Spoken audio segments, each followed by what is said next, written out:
Eu queria ter uma capacidade de síntese, queridos, mas eu não consigo, tá? Mateus, estamos na segunda multiplicação dos pães.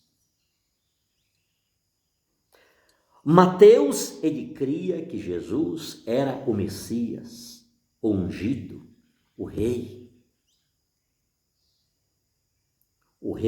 que está acima de todos os reis da terra.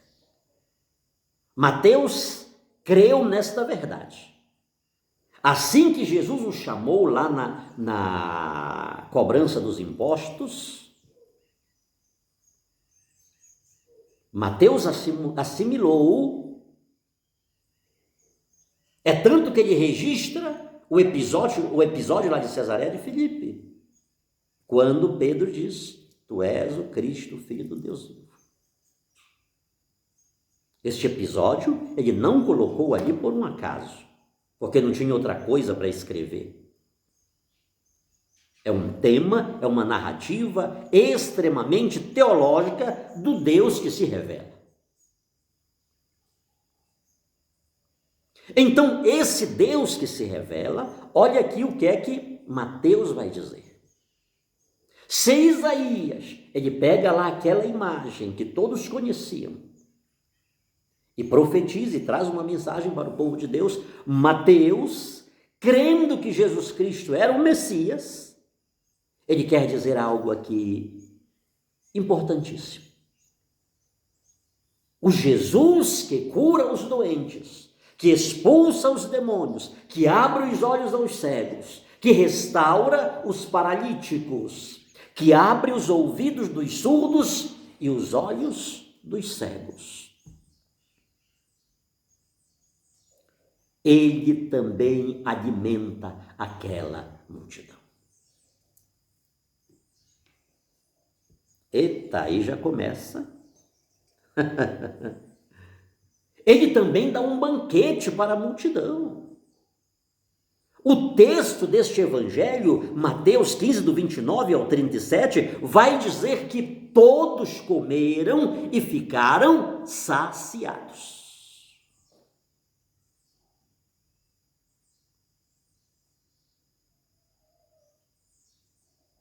Banquete que você não come, como dizia o padre Léo, que só dá umas bolotinhas, aquilo você está entendendo?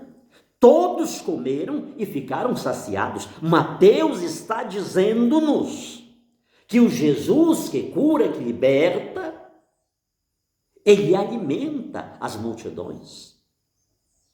E ele alimenta as multidões porque ele sente compaixão daquelas pessoas que o estão acompanhando.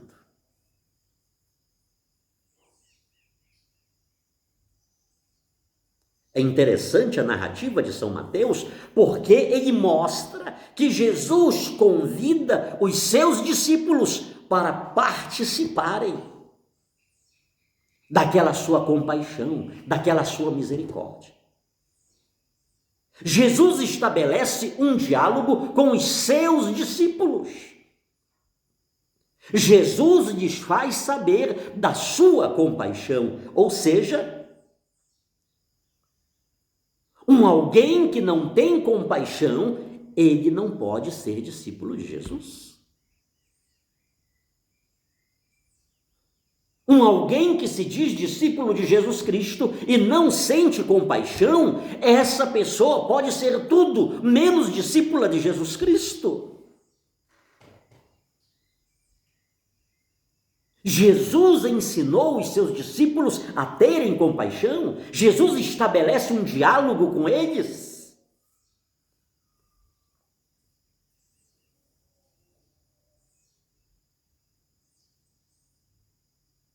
Quantas vezes, queridos, nós vivemos esta realidade da pregação?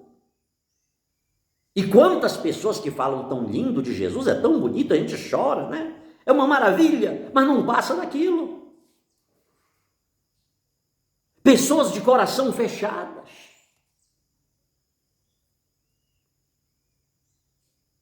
Pessoas que não dilatam-se, não conseguem sentir a dor alheia.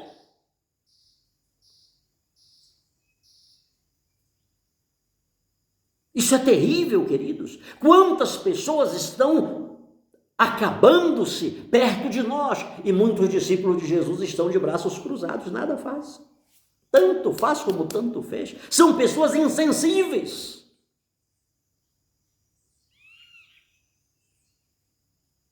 Jesus envolve os seus discípulos de tal forma na sua compaixão que diante do que eles disseram, num deserto deste, onde acharemos pão para tanta gente, para toda essa multidão? Palavras minhas. Creio que Jesus pensou assim, é verdade, rapaz. Vocês estão cobertos de razão. Parece que eu tinha até esquecido que a gente está num deserto. Mas, o que tendes aí? Jesus faz esta pergunta para os seus discípulos, mas o que tendes aí? E a resposta foi: 7 pães e alguns peixes. 7 pães e alguns peixes. Ele não determina a quantidade dos peixes, ele apenas diz 7 pães. Como é? Tem 7 pães? Jesus está perguntando isso para mim, para você hoje também, queridos. Tem 7 pães? Tem 2 moedinhas? Tem um gravetinho? Tem um pouquinho de farinha e de azeite? Se tem esse pouquinho, é o suficiente.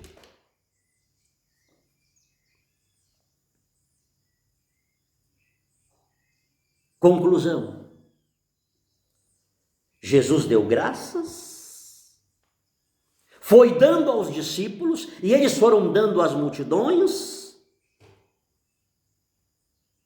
4.000 pessoas, 4.000 homens, fora mulheres e crianças, foram alimentados com aqueles 7 pães e aqueles peixes. E a conclusão é que ainda sobraram 7 cestos. Ainda sobraram 7 cestos. Queridos, essa é uma mensagem de Deus para todos nós neste advento. Ainda tem 7 cestos. Para que todos os povos se alimentem, ainda tem 7, ainda tem Jesus, o perfeito, o pão vivo descido dos céus, aquele capaz de matar a fome de todos os povos. Quando Mateus diz que 4.000 homens, fora mulheres e crianças, ele está falando da totalidade da raça humana. Norte, sul, leste, oeste. Os 7 que sobrou dá para alimentar todos esses povos.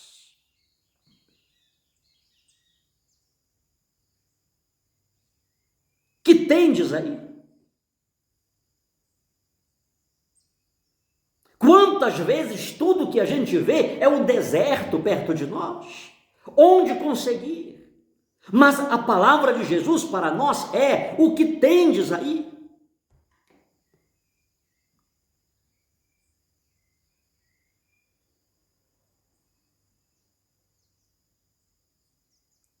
Se hoje perguntarmos para Maria Santíssima: mãe, o que você tem aí para me dar?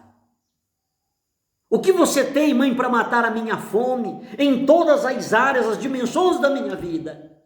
Eu creio que ela diria para nós: eu tenho o 7 por excelência, o perfeito, o absoluto, o total, aquele que é capaz de matar a tua fome, de saciar a tua sede.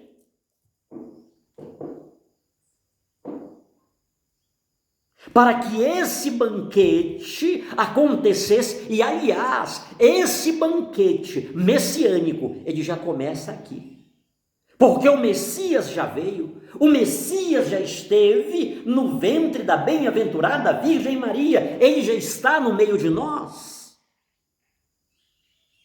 Esse banquete escatológico, ele se dá diariamente na Eucaristia.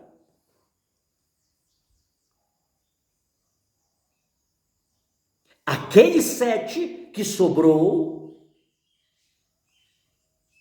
aqueles 7 peixes que estavam em poder dos discípulos, o que era que eles tinham? Eles tinham Jesus. Aqueles 7 esteve no ventre da bem-aventurada Virgem Maria. E hoje nós o recebemos na Eucaristia.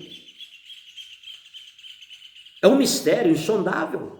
Quem quiser participar desse banquete escatológico, não esqueçamos que nós estamos entre um já e um ainda não. A primeira vinda de Jesus já aconteceu, mas a segunda estamos a esperar. E uma das formas de nós esperarmos a segunda manifestação de Jesus Cristo, a parousia escatológica, é já participando deste banquete que nos foi dado por Deus por meio de Maria Santíssima. Tá bom.